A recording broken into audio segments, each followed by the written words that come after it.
Hello, friends. Welcome back to the Cycle World podcast. I'm Mark Hoyer. I'm with Kevin Cameron, technical editor. Sorry about that. He's making all this stuff happen. He's driving the show, riding the show. We welcome all of you folks who love balance as much as we do. Today's podcast is talking about final drive. Chain, belt, or shaft, what's best? As usual, it's complicated. Yes, it sure Well, is. it's not.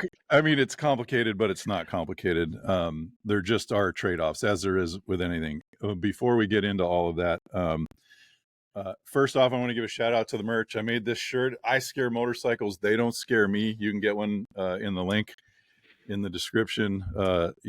I like the shirt. The staff was, they were sort of like, "Yeah, boss, that's great. Oh, yeah, okay, awesome." It's fine. It's fine. I like my shirt. So get a t-shirt. You get a regular Cycle World shirt. We got all kinds of different stuff down there, hats and all that like this.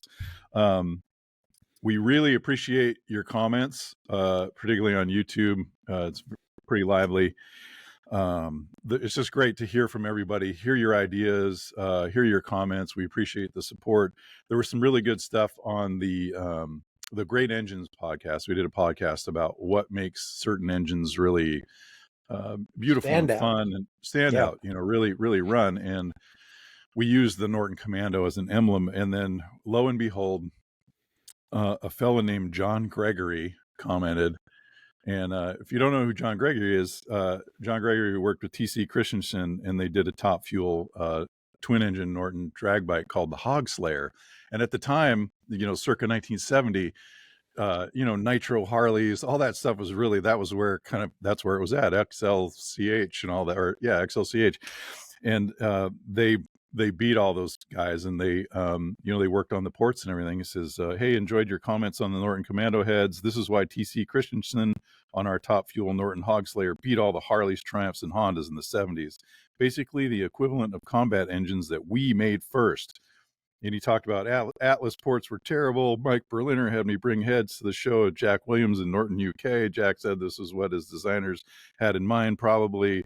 Anyway, comments are great. And it's one of the great things that I love about having worked at Cycle World for so long is that the readers, man, if you say something technical or you talk about something, esoteric or something in detail, there's somebody out there. You'll have some rad spacecraft designer come in and say, well, actually the Young's modulus of titanium is whatever. Yep. And it's great to be held accountable. It's great to learn, and to have such a rich audience help us out with that has always been appreciated. And to that point, there was a guy, this fellow named Houston came on and he said, Bull, the speed of combustion is highly variable. This was in the same podcast, talking about how long it takes to burn the charge is highly variable because it's pressure dependent, and cylinder pressure is highly variable during combustion. Take some propellant out of a cartridge and see how slowly it burns at atmospheric pressure compared to shooting the cartridge in a gun. And not wrong. I mean, No, the difference between propane burning controllably on your barbecue or exploding is you leaving the lid down and putting that thing in a container with the right amount of air and oxygen, and then suddenly you'll find out what it is to explode. Yep. So it's good. And then he comes back and says more Bull, and this is something I talked about with Kevin. This is not a way that Kevin would say this. I said it wrong. It was roughly correct. Maximum piston velocity is not at 90 degrees of crank angle, but occurs when the long axis of the conrod is tangential to the circle swept by the center of the crank pin, which is actually a beautiful technical way of saying it. Then he adds, you guys need to sharpen up your game. Fair game. Sure, why not? Yes, we do. We always do. And Kevin pointed out that, well, you can also say that the connecting rod is 90 degrees to the crank pin.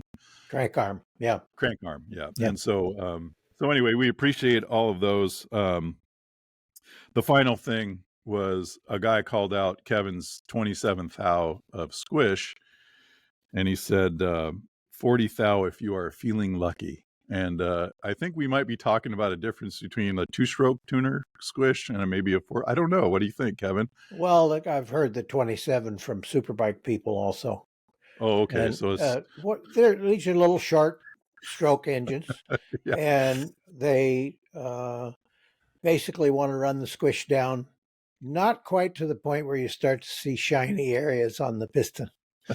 Well, like I, rebuilt the 58 Triumph, which had, original aluminum connecting rods. We left a little margin in there. Yes, So, because they're like Yep. cold chewing gum. Yeah. So anyway, we absolutely appreciate the support. Keep commenting. We're reading the comments, and we'll talk about some topics next week that you guys have asked for. Back to final drive, chain, belt, or shaft. What's best? Who knows? What do you think, Kevin? What is best anyway? Well, best for whom? Yes. What it comes down to is the old style chain drive is still with us because it's a compact drive. It's narrow. It's quite strong. And now that chains are sealed with O-rings, they don't put horrible black stuff on your t-shirt or your pants leg that 30 washings will not remove. That was one of the reasons that so many people just thought chain drive was an atrocity. Well, they could go to shaft drive. BMW has always had shaft drive, and shaft drive is extremely durable. If you keep the oil up to date, it'll run forever. So it's ideal for long distance touring bikes or for motorcycles owned by people who want to set it and forget it. And then we have the belt drive, the cog belts, that were first seen by the motor racing fraternity on driving 671 superchargers on top of big Chrysler motors. And the sound of the belt was not discussed at that time. Why do you suppose that was? At any rate, Harley decided to take the plunge and adopt cog belt drive on their motorcycles. And we can speculate that back when in the 80s, when they were chanting their mantra, we're killing the noise to keep the music. And of course, the music was the patented or copyrighted Harley Davidson sound. Certainly vigorously defended. Vigorously defended. Yeah, just try making a Harley belt buckle and selling it. So the cog belt drive was, first of all, it was unique. Second of all, it's reasonably quieter than a chain, and durable enough at the time for moderately powerful touring motorcycles. Yeah, they called it the rubber band. They had a video of Willie G. There was this great big display circa 1980. I think it was the Sturgis, I want to say. But there it was, a great big display that played a video of Willie G espousing the benefits of the belt. And millions of motorcycles later and massive jumps in horsepower and torque, they're still quiet and they don't break. They last a zillion years. There's a lot going for them, harder to change ratios and stuff. We can talk about that. I think for me, the sound, killing the noise to keep the music is very important because there's a whole, you get 100 points of sound, let's say, to get through the sound test. You got to pass. Yep. And everything on the bike makes noise. And it takes me back to a Buell engineer named Gary Valine back in the tube frame Buell days. And, imagine, the Sportster engine is such a demure and quiet engine in the first place. And then they're like cranking it up, like compression. And, they're just revving them higher, the 1200s and the 984s later. I mean, they just really worked super hard on. Don Tilley had such trouble with head gaskets in that 1320 motor that he built that he ended up with 1/2-inch studs, 4 of them holding down each cylinder. So there was some serious pressure. There were things inside that wanted out. Yeah. And so, you've got all that going on. And Gary was the guy charged with sort of driving, how do we get it through sound? And in my meeting with him, it was spectacular. He showed me all these pictures of tube frame Buells with essentially what looked like modified shipping blankets. Like you get them at, U-Haul pleated blankets, and they'd all been cut and they were draped. It looked like like a mountain goat, it just had like sides on it. And what they would do is cover up components, and they would like leave the top end, or they would leave they would leave the bottom end. They'd leave the cam side, because what do you got? 4 cams with gears and all the stuff going on. Yeah. Making noise. And it's loud. And the chain, he's like, you wouldn't believe how loud a chain is. And you don't hear it because it's kind of mixed up. It's kind of whirring in the background. And then you're sitting on top of the intake, and the intake trumpets are shooting noise out the top, and like an MV Augusta from like 2005. Holy cow. The airbox was like in your helmet. It was amazing. All that sound, but there was the chain. And he said, it's really hard with the chain, and welcome to belts, belts just completely eliminate. Zero motorcycles, zero electrics. I've ridden every Zero electric since the very early days. They had chain drive, and in an otherwise interestingly serene and completely different riding experience from a combustion motorcycle, beautiful in its silence, the chain was there wrecking the whole thing, just whizzing along. You're like, man, this thing is really loud. And as soon as they went to belts, you're just like, perfect application. I mean, and then if you want to have some insight into where this noise is coming from, it only looks like a chain wraps around the sprocket to form a circle. Actually, it forms a polygon, because the individual chain links are straight. So you wrap those around. Say you've got a 15-tooth front sprocket. A lot of little bikes used to have them, like RD350s and so on. Well, to get insight into the vibration of a chain and its potential for making noise, imagine that the wheels on your car are steel and 15-sided. As you drive down the road, every wheel is going to be buzzing. Well, when the chain roller is rushing towards a little slot that it's going to nestle down into, it hits it with an impact. And there's also a rise and fall of the chain, because as a 15-sided polygon rotates, you see at any given point that a point is uppermost and then a flat is uppermost. So there's this up and down. It's a bowstringing vibration. And it's quite uncivilized. Well, surely we could reduce that with a gigantic countershaft sprocket, couldn't we? Just Well, get a 50-tooth front sprocket. We'd be fine. I used to use diamond chain back when they weren't all nervous about motorcycle liability. And in their catalog, which was an industrial drive catalog, it said, we recommend that you not use a sprocket with fewer than 20 teeth. And I think that probably Harley Davidson used diamond chain at one time, and they read that recommendation, and their front sprockets are big, which reduces the amount of vibration, reduces the amount of noise. It doesn't make it go away, though. Yeah, but my 1972 XS 650 Yamaha has a diamond chain from back in the day on it, and it's in beautiful condition. It wasn't ridden that much, and it does not have a 20-tooth front sprocket, but it does have a diamond chain. What a chain drive does do, though, is it makes changing drive ratios easy. It makes it casual, because you at the front, if there's a cover over the primary sprocket, you pull the cover, 3 fasteners maximum, chip the tab washer, and with your impact wrench and the correct sized sprocket, which is probably $30 nowadays,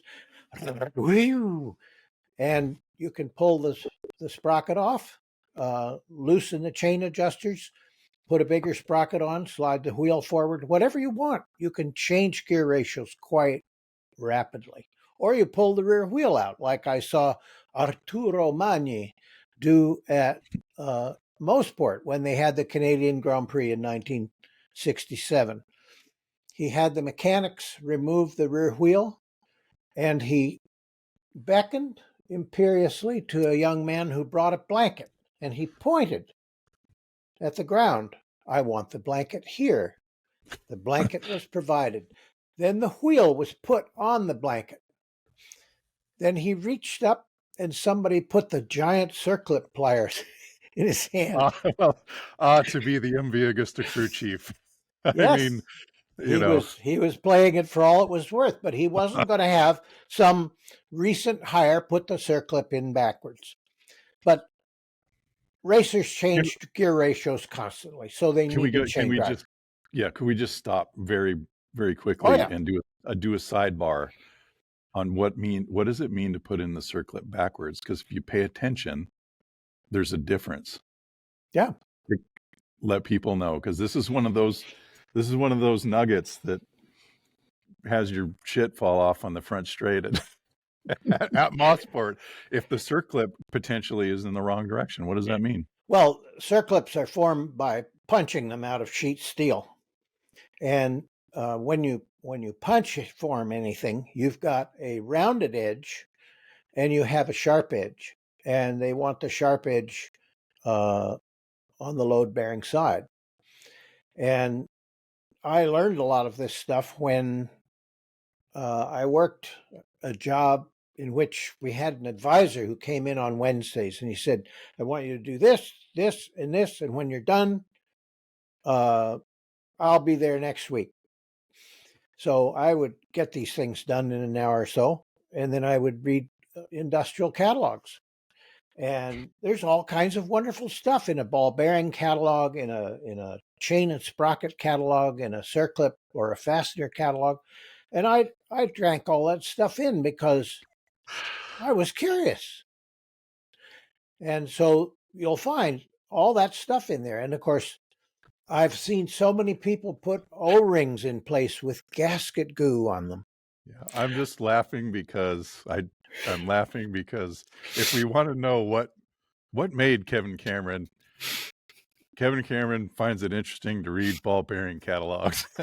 And so do I, by the way. I just haven't used it as well as you, but that's the difference, is that natural curiosity, folks. You got to keep piling it in. And that's how you learn the difference between the sharp edge of a circlip and the rounded edge of a circlip, and which way to put it in. You want to put it in the sharp edge because it's good, sharp edge on the load bearing side so it doesn't fly out. Yep. All right. So you were talking about how easy it is to change gear ratio and how you can do whatever you want. But I think also on the racing front, there's a wider implication to that we should talk about. Chain pull.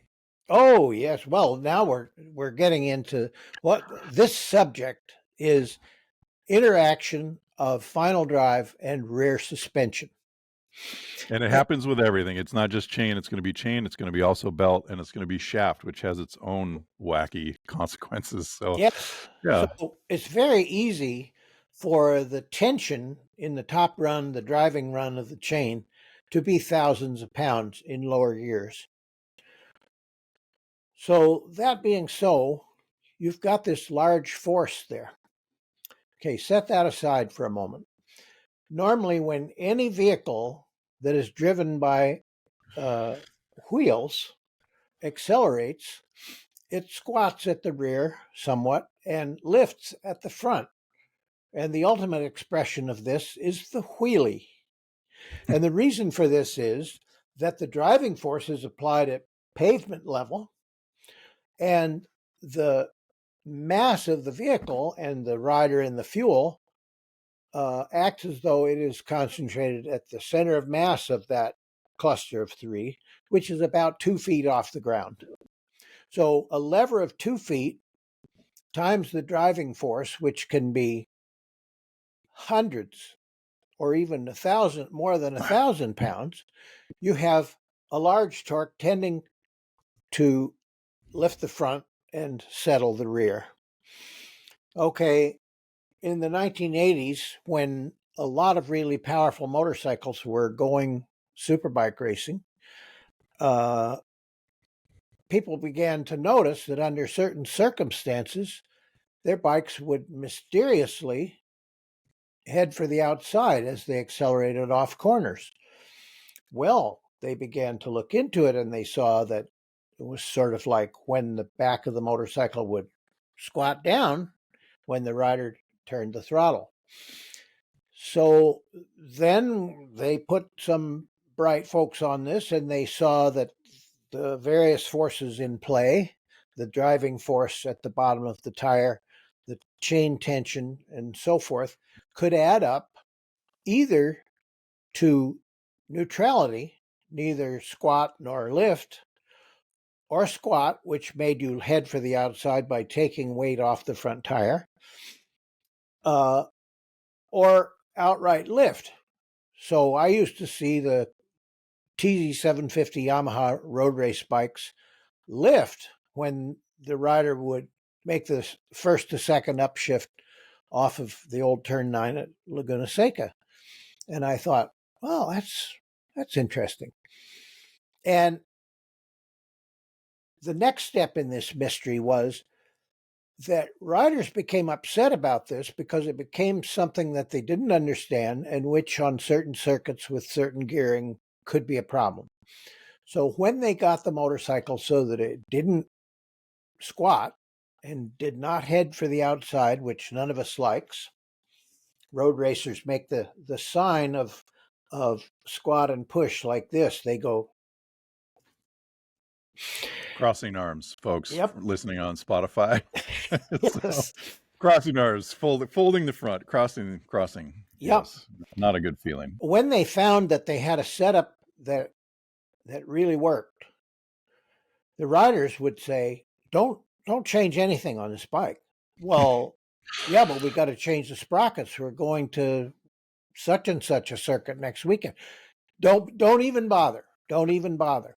So to get around this at that level of knowledge about what was happening, the Superbike people began to make alternate primary ratios for the engine. And they came in little fitted case, these little gears and big gears. And there's a rule against it in World Superbike now because, of course, if people are getting away with something, there ought to be a rule against it. Well, I when you say that, I think about how that might influence the engagement of the clutch. Sure. Because if you're spinning the clutch faster or slower, it's gonna change. Surely it'll change. But everybody was focused on this one thing. And just as at the end of the 70s, Kenny was focused on turn-in, and he kept steepening the steering head angle until Graham Crosby said, after riding Kenny's bike, he said, it's like riding a push bike with the front end turned around backwards. So there's fashion. And it became very fashionable to worry about this late 80s, early 90s. Okay, finally, Öhlins gets on the case. They solve the arithmetic, and they come out with a 4-page paper on how to set up the back end of your bike so that you don't squat and push. And also along comes the CompuTrack people, and their whole approach to motorcycle setup begins with setting up the squat versus anti-squat relationship in the back of the bike. What they found was that if you could raise or lower the swing arm pivot, that you could vary the degree of lift force that the chain produced. And the way it produces the lift force is if you put a plane through the swing arm that passes through the center of the pivot and the center of the axle, that's the swing. I call that the central plane. The angle between that and the tension run of the chain generates a tangent force tending to push the swing arm down at the back. Well, if you get it right, when you gas it up off a turn, your bike neither lifts nor squats. And the rider is happy and stops bitching about it.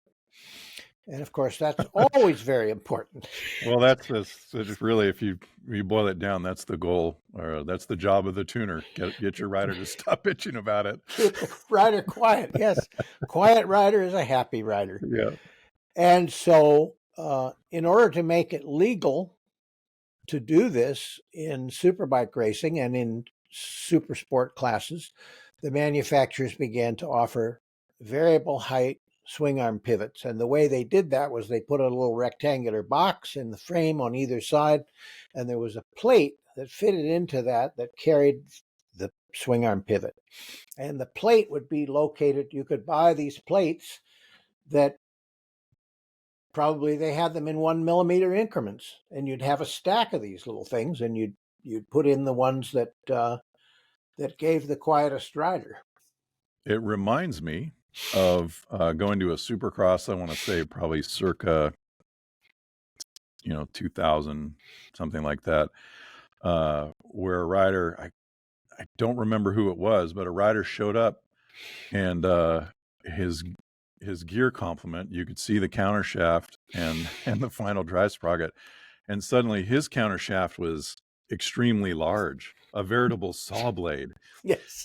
And it would do the same thing. You if you changed where the chain was, if you didn't have adjustable ride height, you might be able to have an influence on that by keeping the same or similar ratios, but increasing or decreasing the size of the counter shaft, and then in turn also the final drive, and you could change the chain pull. It also, I wonder about other possibilities, or were they just messing with the heads of other teams? Because like you just show up and you put your giant sprockets on, and like everybody else is like, what do we got to try? What are they doing? We got to try that.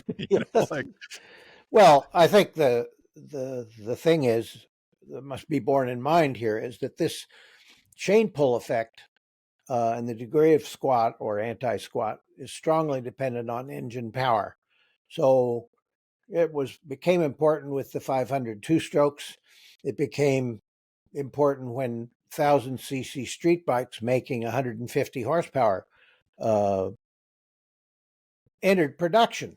And so people who are riding a 250, a 350, a lower middleweight, or a motorcycle that doesn't have a tremendous power to weight ratio, they don't have to worry about this. I don't think there's too many old Air Force officers who go touring with the wife on the back of a large touring motorcycle rig who are going to moan and groan about squat and anti-squat. But if they do, they can go see the CompuTrack man and get fixed right up. Well, imagine, the days, I mean, it's always complicated in a race setting to get your bike to work as perfectly as possible, or as you've always said, 100% doesn't make the grid. You have to work as hard as you can in the time you have allowed, and you got to show up. You got to get on the grid. 100% doesn't make the grid, but you want to try. And I think back to 500 two-stroke days, 286 pounds and 200 something horsepower delivered in a relatively narrow band, and without much in the way of electronic intervention. And what a razor's edge. Yes. And there were few who were comfortable there. Yeah. So very interesting. So chains require a certain degree of slack. When you're adjusting your chain, you can think about, you can read your book, you can read your manual, and it'll say, depending on the bike, it might say 20 millimeters, 25 millimeters, 1 inch, 1.2 inches of slack. And you need that slack in the chain. And you also, because of the relationship on many bikes of the swing arm pivot to the counter shaft, because they're not concentric, usually there have been a few experiments with concentric counter shaft. They never will cease. Yep. People are so pleased when they realize, why, with this simple invention, we can have constant chain tension and never have to worry about it again. And then, of course, if it's a large, powerful motorcycle used in a sporting manner, they will discover what was discovered in the late 80s and early 90s. It won't turn. Yeah. And so that relationship, I think back to some MV Augustas in the mid 2000s, where you would look at your bike parked on the side stand and there would be a tremendous arc in the chain. You think, well, gee, I wonder if that chain's loose. And you'd go over and you'd say, and it hit it, and it would flop around quite a bit. And then think that through, and like, well, that all the free sag is gone basically because it's up on the side stand, and I kind of bounced off of it. And if you sit on the motorcycle, it changes the relationship between the axle and the counter shaft, and then the tension's in a really nice area. So that actually changes through the stroke. Your chain tension varies slightly sometimes. Yeah. And you know, follow the manufacturer's recommendation, but when you do that, flop the chain up and down and get a feel for it, because then you can set chain tension just by doing that. You don't necessarily need to get your dial indicator out to set your chain tension. But what about, you don't want to end up with a preload on the chain so that it's tight as a bowstring. Don't want. No, murder on your engine cases, murder on your chain. You know, you're going to be pulling on the shaft, the counter shaft, you'll be pulling on the axle. You're going to get unwanted input into the movement of your suspension. Now, there's another point here, and that is that we should point out that you have to lift a chain a lot more to make it slip on the sprocket than you would have to lift a cog belt. Reading my mind, Kevin. That was exactly okay. That was exactly what I was going to ask you about. So what this means is that although it is possible for a chain to jump on a sprocket, and Rich Schlachter's chain did just that in the what was it, 1980 Daytona 200, he was pulling away from those undeserving others when bad things began to happen, and he very in a responsible fashion, he rescued the best finish he could come up with without using all that throttle, and finished third. But in order to keep a belt system from lifting up enough to slip on a sprocket, there has to be often an idler to make sure that the whole thing is kept down in its little grooves on the sprockets so that slippage is impossible. Yeah, and it actually requires some tension to hold it in to the little wells where the cogs meet the belt. Yeah. So that's another thing. Now we haven't mentioned the effect of pinion climb on rear suspension in the case of shaft-driven motorcycles. And 82, I went to the Elephant Rally in Germany, and there was a BMW guy there riding, and he rolled the throttle on and off, probably a Dash 5 motorcycle, and the rear end would rise up and squat. it was comical. Yeah. So motorcycles are a serious matter. They're not comedy. And to conserve this, paralever? Yeah. And also John Whitner, the late John Whitner, to prevent his Battle of the Twins Moto Guzzi from this ridiculous performance, pivoted the gear case on bearings and reacted its torque to the chassis, not to the swing arm. So by varying the height of where he attached it on the chassis, he could create any squat, anti-squat arrangement that he liked. And paralever is BMW's name for that kind of a setup. And it works perfectly well. It's civilized. Yeah, it works great. It makes me think of Udo Giedel and the Superbike, the BMW Superbike in the late 70s. Like how on earth did anybody race that? You know, I mean, of all the complications of having the cylinder sticking out wide and needing cornering clearance to squeezing that engine, so much horsepower out of the engine. You talk about that. You've recounted the story of a strobe running on the engine on a dyno to freeze its motion and watching the engine cases breathe. Like, of all the challenges, and then, by the way, we have a shaft drive on a racing motorcycle. Like, I just mad respect to Reg Pridmore and team Udo for knocking that one out. And of course, the thing about racing is that it is very ad hoc. It just is. This is why former and highly respected racing chief at American Honda, Gary Mathers, said, what do you do when the sky is darkening, the hay is mature, and the baler is broken? Who do you get? Do you get an engineer or do you get a farmer? And he said the answer is you get a farmer, because the farmer deeply feels the need to get dry hay in the barn so his animals can eat. He's highly motivated. Engineer and practical. Yes, he's practical. He may try things that he would be told by official sources are impossible and won't work, and many of them don't work. But when you're desperate, you try something. It's called grasping at straws. And that business of Udo went to the machinists and said, we want to put the cylinders on the motorcycle, not straight across from each other, but we want them like this. An extremely, not a 180-degree V-twin, but just a little bit, very wide angle V-twin. Well, get a little more clearance there. And that was done. So these are practical solutions worked out by practical workers. And this is the way science often works. People don't sit there deeply cogitating about what is time. Instead, people come up with something that works and have no idea why.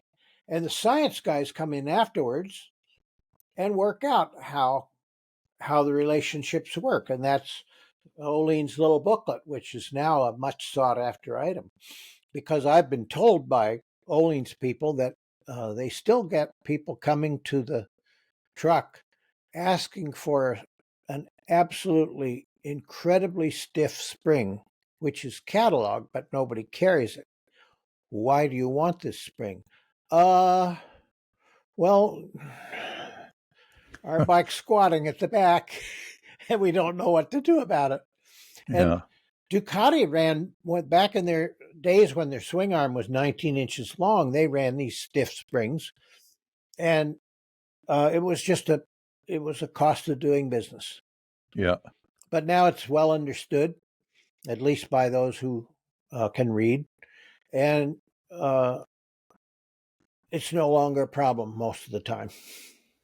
Yeah, just reading. That was a nice little quip you had there. But in all actual fact, what you described, someone comes to the truck asking for a stiff spring. It's all so much, not everything, but so much has already been done, and it's already been written down, and it's already been discovered, and it's in dusty old books. Aerodynamics.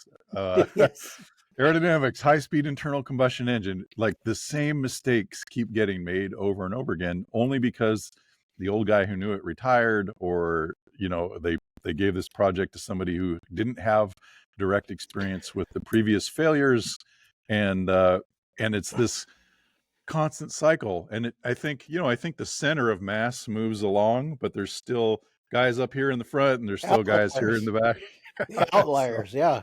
Outliers still getting it weirdly wrong. Also, in a world that changes as fast as ours does, I mean, I remember a day when there were no smartphones. Can you imagine that? Imagine, yes. In such a fast-changing world, it is understandable that people would think if it wasn't invented in the last 5 years, it's unimportant. Well, and the sheer volume of information coming out every day, everything that's being committed to the cloud, everything that's being committed to the cloud. And here we are doing a podcast, and I think the worst thing about the internet is the signal to noise ratio. If you want to go find actual information out there in space, it's such a great tool. Like how could you live without it? How could you live without how-tos on YouTube and all the other things? Except there's such a volume and mass now, and you're relying on the fabled algorithm to serve you the thing that you're actually looking for, and it's a real challenge. But yeah, of course, I mean it's hard to find the truth. That's why you keep working at it and take your own notes. That's why I, among many others, have found it useful to think of what sentences are likely to be in the document I'm looking for. Oh, I for don't know sure. the title, I don't know the author, but I know it must exist. And so I construct these sentences and I enter them, and quite often I get a useful hit. Well, certainly, if you say what causes a heart attack, you're going to get one set of results. But if you say uh, causes and resolutions of myocardial infarction, you're going to get a completely different set of information. Yes, sir. Much different results, and you would apply that as your vocabulary and understanding of chain drives and shaft drives and belts and cogs and everything expanded. You could use the language that might get you the results you're looking for. It reminds me, as many things, as you say, you live long enough and everything reminds you of something else. If you're lucky, Yeah. it reminds me of our conversation yesterday about the what did I say, the journey away from helplessness. That's really what we're talking about, and I trying like to that figure, line. Yes. and trying to figure out everything. I bought a racked. I totaled my Yamaha RD 400, as many 16-year-olds did. I high-sided it and just mashed it up. And that was the end. And my parents said, "That's what motorcycles are, water under the bridge, son." And to that, I say, ha, ha, ha, ha, ha. Look at me now. But also, I had to go out and buy a car. That was it. And so I found a Triumph TR6 that was completely destroyed. I had no idea that it was so bad off. It was kind of shiny, and but it was burning oil, and the clutch wasn't working right, and the brakes were not good, and I didn't know how to solve that, and I felt helpless. And that car kind of started the journey. I'd been interested in things, but I had real motivation. I had no money. I couldn't go down to Ray's Auto Electric and get it fixed. I had to fix it myself for the least amount of money. Yep. And I had to use the car. I had to get places. And you talk about motivation. There you go. And the journey away from helplessness. And that we have a lot of great tools. And dusty old books are still useful. Internet's very useful. And we hope in some way this is also useful. I want to tip my hat to the dirt track people, because they came up with a working understanding of the squat, anti-squat business long before the road race people did. And of course, the dirt track people are not working with something that is factory sacred. There were all these people who had TZ250 Yamahas. I said, don't touch anything. It's the way Yamaha designed it. But Kel Carruthers, you could say, "Oh, Kel, could you do your thing with this motorcycle?" And he'd go into his shop, shorten the headers on the pipes 20 millimeters, 25 thousandths off the head, and widen the exhaust port a millimeter on each side. And maybe, if it was a 77, raise the exhaust port. And instead of 10,000 RPM in top gear, it would be 12,000 RPM.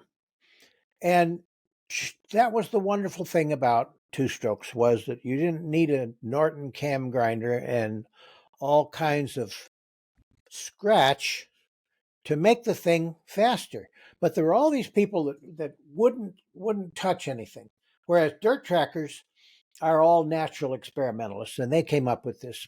And they also came up with extended suspension travel before road races. Road race began to get into extended travel 74, 75 in that period. So those are a group of valuable experimentalists who come up with a lot of really useful stuff for all of motorcycling. Well, I mean, dirt track really also was at the forefront of where to put the engine. Yeah. Were they not? Yeah.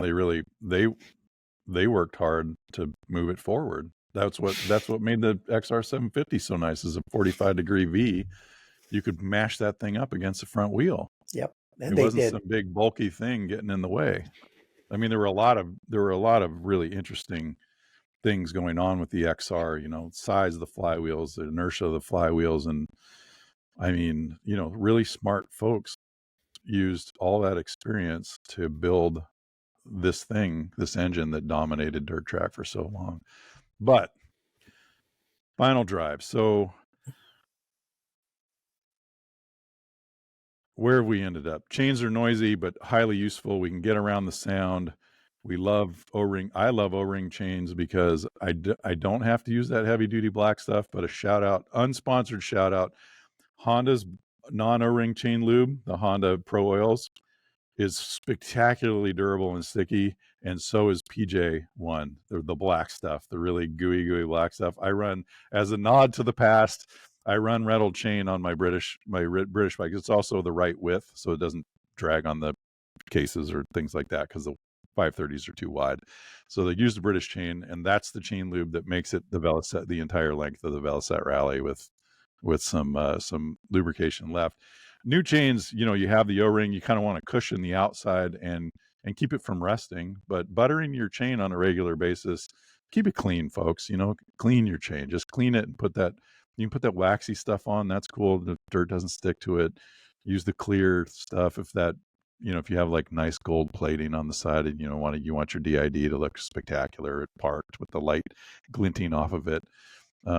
Because as you will learn, if you get original chain dirt on any clothing, 30 washings, doesn't touch it. It's Nope. still there. I don't know. I mean, this is actually, reading the old Haynes manuals, or even, no, it's not even Haynes manuals. It's original manuals or the Red Book for Velocettes, all that really old stuff. They would tell you to put a pan on a hot plate and to melt grease and put your chain in it. Submerge it, and yeah. Submerge it and let it cool, and then pull the goo out and like scrape off the extra grease. And that's how you got your lubricant back in the day inside your chain. And what is grease except oil with some soap in it that lets it hold together. Gives it some solidity. Yeah. So thank it goodness doesn't run out of ball bearings, for example. Just wheel bearings, for example. Yeah. I'm just glad I don't have to put grease on a hot plate. I got O-rings or X-rings or whatever, holding that stuff inside the chain. Belts have a great and wide application. They're quiet. They're spectacular on electric motorcycles. They make perfect sense there. They're great on Harleys and they're touring getting bikes. better. They're getting better. They're becoming stronger per inch of width. And they are an entirely respectable form of motorcycle final drive. It's not some Harley peculiarity. Something to think about if you're interested in design, or if you're just curious. It's worth looking into. Yeah, you did a really good story. We talked to some Gates engineers about final drive, and they have their latest motorcycle belt drives. And one of the things they were able to do was reduce the diameter of the countershaft. They're able to do a tighter wrap without harming the structure in the belt. And so they're making the packaging better, because if you notice, a lot of electrics have a giant cog belt in the back for the ratios that work on electric bikes, and they're able to moderate that and make something that's a little more visually normal looking for us. There's nothing wrong with that. It's just what you're used to. It really is. We're very easily, I don't know, I think we're still wild animals in that. It's just, well, there is a strong, persisting attitude, and I have some sympathy for it, which says familiar is safe. I know what a motorcycle should look like. Yes. And when you come with something that is out there, the initial reaction is quite often negative. And I remember there was a French team that were building some alternative front end, and Kenny Roberts went to see those guys as he is curious. He also knows a lot. He has had such experiences in his life.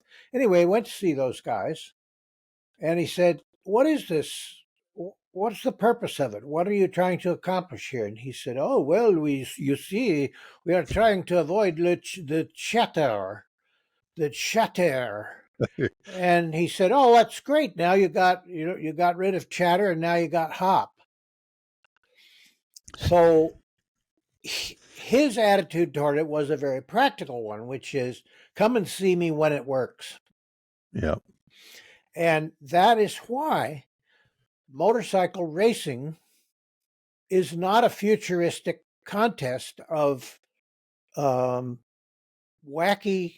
multi-link, ball-jointed contraptions, because they've all been tried in racing and they failed to show an advantage. This doesn't mean that this will always be the case. Someone may come up with an exception to this that is really golden, and I hope that I'll see it. Yes. I don't want to dismiss things based on that doesn't look like a motorcycle, but there is that attitude, and so manufacturers have to pay attention to that and not come up with something that is too funny looking. Yeah, funny looking. Well, I mean, imagine how hard would it be to do an enclosed chain, and how long would that last if you put oil in an enclosed compartment and you did a chain final drive that was enclosed like that? It would last a spectacularly long period of time. It sure would. Yeah. Maybe not as long as a shaft final drive, but darn near close. But don't you dare put an enclosed chain on my T700 or whatever, like your tenor, like don't even, no. And so that's just, hey, same fine. thing with sound. People like the sound of shifting through the gears. Yep. And it's part of what they feel a motorcycle is. So when manufacturers, Honda, for example, come out with something that allows the engine to stay at its maximum horsepower speed or its maximum torque speed while the vehicle accelerates, that's why we have a multi-speed gearbox in the first place. Yep.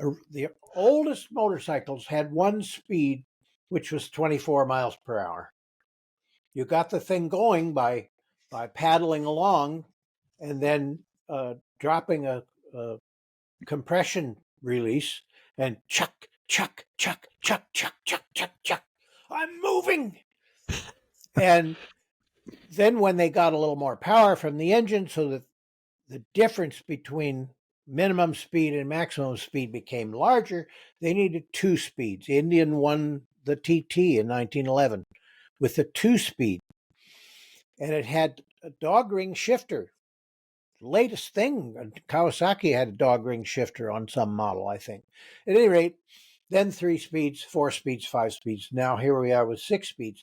That's all so we can keep the engine closer to its best performance. Well, belts on UTVs. We have a title called UTVdriver.com, and they test UTVs and the mass. I mean, they are using gear ratios and transmissions and paddle shift and stuff, but the bulk of UTVs and ATVs are a belt drive with, sheaves, and it's just an automatic. Like a snowmobile drive. Snowmobile drive. It's absolutely, it is a snowmobile drive. It's what they came from, and they you get it to swing out, the weights swing out, and you tune that with weights to basically operate at the torque peak RPM typically.